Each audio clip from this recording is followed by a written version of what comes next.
বন্ধুরা, welcome to Sangeeta দুনিয়া রান্নাবান্না। তো সবাই কেমন আছো? আশা করছি সবাই ভালো আছো। আজকে একটু অন্য প্রসেসে আচারটা বানাবো।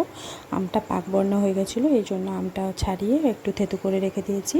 এরপর কড়াইয়ের মধ্যে একটু খানি পাঁচফোড়ন দিয়ে তেলের মধ্যে আমটাকে দিয়ে একটু নেড়ে চেড়ে নেব। নেড়ে চেড়ে একটু নুন দিয়ে দেব, নুন দিয়ে পরিমাণ মতো নুন তো দিয়ে একটু নেড়ে চেড়ে নেব।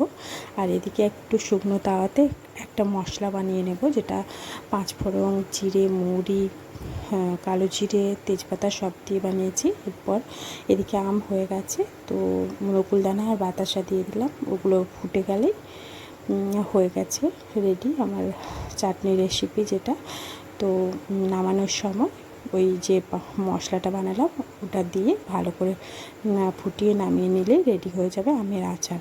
তো এটা খেতে খুব ভালো হয়। ভালো লাগলে লাইক, কমেন্ট, শেয়ার করো আর চ্যানেলটি সাবস্ক্রাইব।